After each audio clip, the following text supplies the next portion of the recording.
सभी व्यूअर्स को मेरा नमस्कार। इलेक्ट्रिकल सर्किट्स में हम कई तरह के वायर्स यूज करते हैं। जैसे ये वायर है, इसमें केवल एक ही स्टैंड है, एक ही बीच में वायर है मोटी। मान लेते ये 1.5 mm स्क्वायर की वायर है। तो एक वायर हमारे पास होती है जिसमें कई स्टैंड्स है। जैसे ये वायर है, इसमें करीब 13 के करीब स्टैंड्स है। कहने का मतलब 13 ये छोटी छोटी वायर्स है इसके बीच में। इसमें एक है, इसमें 13 है। और एक वायर मेरे पास और है, जे वायर। इसमें केवल 3 स्ट्रैंड्स है, 1 2 3। ये 3 छोटी वायर्स है। अगर जे भी 1.5 mm है, स्क्वायर mm है, जे भी 1.5 स्क्वायर mm है, और जे भी 1.5 स्क्वायर mm है। अगर आपको कहा जाए भी कौन सी चूज की जाए, तो कौन सी वायर हमें चूज करनी चाहिए?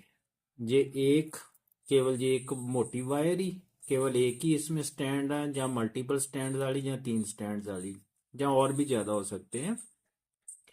तो इस क्वेश्चन का आंसर हमें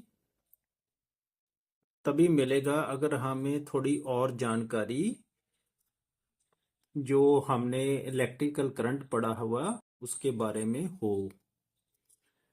लो जी, वायर्स हैं डिफरेंट स्टैंड की। इसमें एक है, इसमें 3, इसमें 6 है, 10 भी हो सकती, 12 14 15 ऐसे अलग अलग स्टैंड्स की आती हैं वायर्स। तो कौन सा वायर जो इलेक्ट्रिकल सर्किट्स में यूज करनी चाहिए, किसका अधिक बेनिफिट है, किसमें करंट इजीली पास होगा, लो देखते हैं।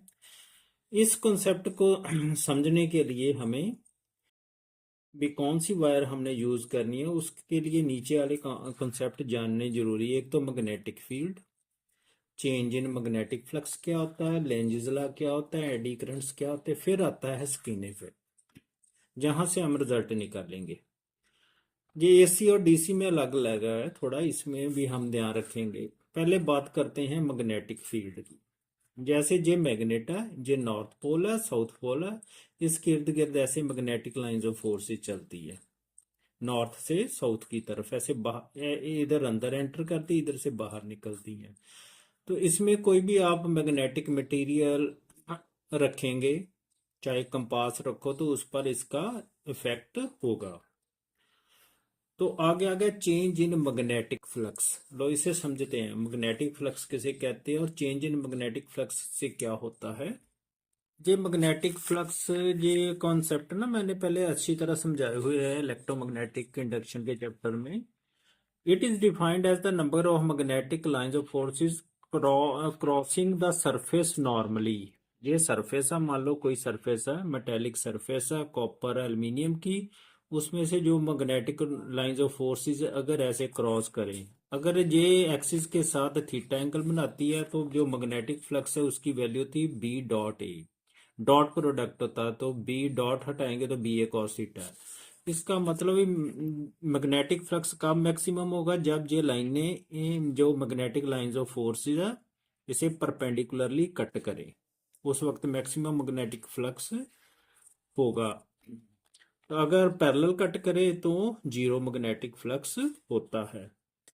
अब आगे बात करते हैं, जब मैग्नेटिक फ्लक्स चेंज होता है, ये तो ऐसे क्रॉस कर रहे हैं ना हमने, कोई जो मैग्नेटिक लाइंस ऑफ फोर्सेस इस मेटल प्लेट को कट कर रही है। अगर इसे चेंज किया जाए, अगर मैग्नेटिक फ्लक्स चेंज हो, तो उसमें क्या होता है, ईएमएफ इंड्यूस हो जाती है। उसे कहते हैं electromagnetic induction. It is the phenomena production of electric current in when a magnetic flux in the coil change. चाहे कोई कॉइल ले लो, चाहे कोई आप एल्यूमिनियम या कॉपर या और मटेरियल की आप शीट ले लो, अगर उसमें मैग्नेटिक फ्लक्स चेंज होगा तो उसमें ईएमएफ इंड्यूस हो जाएगी, और करंट भी इंड्यूस हो जाएगा, जिसे हम एडी करंट कहते हैं। उसकी बात भी करते हैं। अब हमें पता चल गया मैग्नेटिक फील्ड के बारे में। जो मैग्नेटिक फ्लक्स है उसकी वैल्यू बी डॉट ए है, तो परपेंडिकुलरली वो मैक्सिमम होता है। Change in magnetic flux produce EMF in the coil. अगर एक कॉइल ऐसे है, अगर इसमें ऐसे मैग्नेटिक फ्लक्स चेंज हो रहा है, चेंज होना जरूरी है, तो फिर जो rate of change of magnetic flux है वो क्या होता है, ईएमएफ इंड्यूस करता है। आगे आता है लेंजिस लॉ।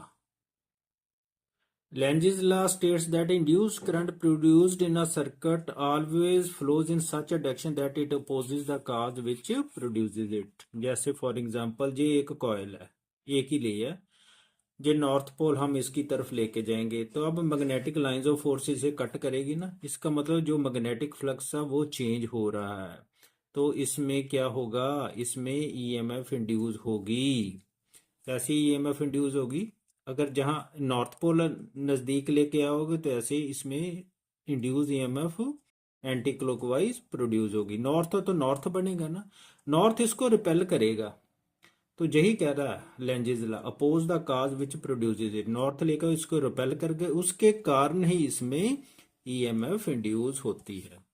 अगर आप इसको दूर लेके जाएं, ये तो नजदीक ला रहे हैं ना, अब दूर लेके जाएं तो अब कौन सा पोल बन जाना, जहां साउथ, अब करंट की डायरेक्शन चेंज हो जाएगी, तो क्या होगी, क्लॉकवाइज।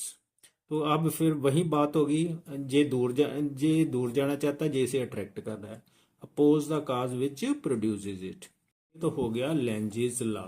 लेंजिस लॉ के कारण ही इसमें ईएमएफ इंड्यूस होती है कॉइल में। और मैग्नेटिक फील्ड का चेंज होना बहुत जरूरी है, अगर स्टेशनरी रखोगे फिर नहीं। अब इसमें दो तरह की इंडक्शन होती हैं जो इलेक्ट्रोमैग्नेटिक इंडक्शन, एक स्टैटिक है एक डायनेमिक है। ये डायनेमिक है, इसमें हम चाहे कॉइल को मूव करा दें चाहे मैग्नेट को मूव करा दें। तो स्टैटिक होती है, हम कॉइल में एसी प्रोड्यूस कर दें तो वो उसमें तो फिर मैग्नेटिक फील्ड चेंज होता ही है। एसी में एसी की फ्रिक्वेंसी होती है ना 50 हर्ट्ज, तो वो चेंज होती है, उसके कारण उसका भी मैग्नेटिक फील्ड चेंज होता है, तो मैग्नेटिक फील्ड के कारण मैग्नेटिक फ्लक्स भी चेंज होता है। लो अब बारी आती है स्किन इफेक्ट की। The tendency of the alternating current to distribute unevenly over the cross section of the conductor such that the current density is highest near the skin on the surface of the conductor and decreases exponentially towards the core. लो इसे समझे, जैसे ये conductor है, ये conductor ऐसा बना लेते हैं, ठीक है, तो जो इसके हिसाब से अगर इसमें एसी पास कराएं, एसी से क्या होता है, इसके अंदर भी मैग्नेटिक फील्ड, ऐसे एसी पास हो रही है ना इस डायरेक्शन में, हम क्या लेते हैं, ऐसे एसी पास हो रही है, करंट पास हो रहा है, तो इसके इर्द गिर्द ऐसे मैग्नेटिक फील्ड पैदा हो जाता है, जिसके कारण इसमें एडी करंट प्रोड्यूस होने के कारण इसे अपोज करता है। तो अब स्किन इफेक्ट कहता है कि जो करंट है ना वो इसकी जो सरफेस है ना, ये स्किन, इसमें अधिक फ्लो करता है than that of centre of, centre जो बीच में आ गई ना कोर, अगर ऐसे फिगर बनाऊं मैं तो सेंटर में कम और साइडों में जो स्किन होगी ना इसकी जो सरकमफ्रेंस है उसमें करंट अधिक फ्लो करता है देन दैट ऑफ सेंटर, ऐसे कम होता जाता है, इसकी डेंसिटी कम होती जाती है। That depends upon the frequency, जितनी ज्यादा फ्रिक्वेंसी होगी उतना ये साइडों में सरकमफ्रेंस में स्किन में करंट अधिक फ्लो करेगा कंडक्टर की। तो ये बात आपको पता चल गई। अब एडी करंट्स के बारे में भी समझ लेते हैं। Eddy currents are the current induced in the conductor when placed in a changing magnetic field. जैसे ये मैग्नेटिक फील्ड है, इसमें ये जो शीट है ऐसे पास कराते हैं तो इसमें एडी करंट प्रोड्यूस होते हैं। तो जहाँ लेंजिस लॉ भी लगता, oppose the cause which produces it, जब इसने इसके नजदीक आना, अगर जहाँ साउथ पोल है तो इसे रिपेल करेगा, जहाँ लेंजिस लॉ लग गया। अगर इसने बाहर निकलना ऐसे तो फिर जहाँ क्या बन जाना, नॉर्थ पोल, नॉर्थ साउथ को अट्रैक्ट करेगा, तो जहाँ लेंजिस लॉ भी लगता है।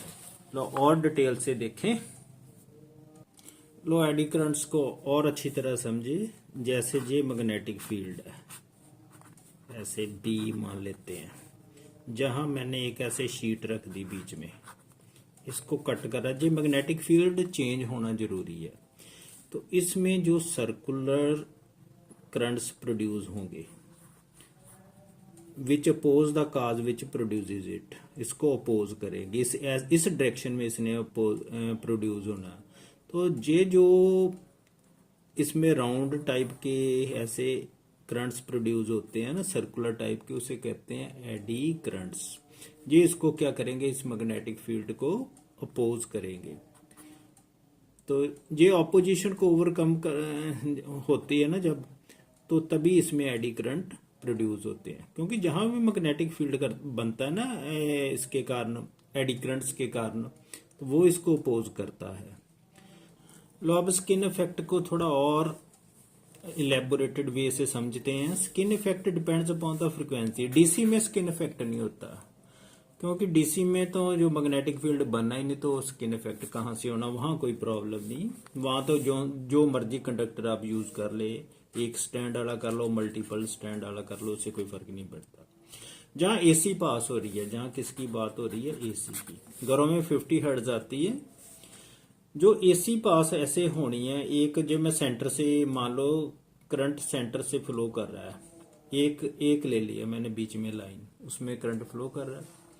इसके इर्द गिर्द जो राइट हैंड थंब रूल है उसके मुताबिक जो करंट है ऐसे होता है ना, राइट हैंड थंब रूल, तो इस डायरेक्शन में करंट फ्लो करेगा। एंटी क्लॉकवाइज होगा, अगर नीचे की तरफ होगा तो एंटी क्लॉकवाइज, ये ऐसे करंट फ्लो कर रहा है एंटी क्लॉकवाइज।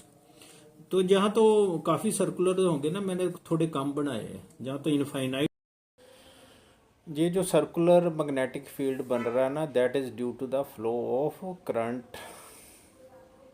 अब मैं क्या करता हूं, इस पार्ट के ऊपर वाला पार्ट इधर से बाहर निकल रहा है, इधर से एंटर हो रहा है जी करंट। ये फ्लक्स, जो फ्लक्स है इधर से बाहर आ रहा है, इधर की तरफ से अंदर जा रहा है। तो अब मैं इसका पार्ट ऊपर से एक उतार देता हूं, बीच में शीट ऐसे काट देता हूं, तो ऐसी स्ट्रक्चर हमें नजर आएगी। जो एडी करंट है ना, जहां इसके ऐसे प्लेट में ऐसे बनेंगे बीच में ऐसे। अब इनकी डायरेक्शन ऐसे बननी है ना, क्योंकि ये बाहर की तरफ आ रहा है, ऐसे बाहर की तरफ निकल रहा है, तो जहां कौन सा पोल है, साउथ पोल बनना। Oppose the cause which produce it, जिधर अंदर आ रहा है वहां कौन सा पोल बनता है, नॉर्थ पोल। तो जहां क्या कौन सा बढ़ेगा, नॉर्थ पोल। तो इसकी साउथ पोल है तो इसकी डायरेक्शन ऐसी होती है। तो नॉर्थ पोल बनता है तो आपको पता ही है इसकी डायरेक्शन ऐसे होती है। नॉर्थ का है सिंबल होता है ना, नॉर्थ, तो इसको हम ऐसे शो करते हैं ऐसे। अगर नॉर्थ पोल बने तो डायरेक्शन ऐसी होती है, एंटी क्लॉकवाइज। साउथ पोल बने तो फिर ऐसे ऐसे। तो ये साउथ पोल बन गया। साउथ पोल तो आप देख रहे हैं कि जहां बीच में ना, ये जो जहां एडी करंट्स बन रहे हैं इसको अपोज कर रहे दोनों तरफ से। तो ये जो करंट सेंटर में से फ्लो करेगा उसे अपोज करेगा। तो इधर जो स्किन पर ये एडी करंट्स की डायरेक्शन एक जैसी, इधर भी इधर भी।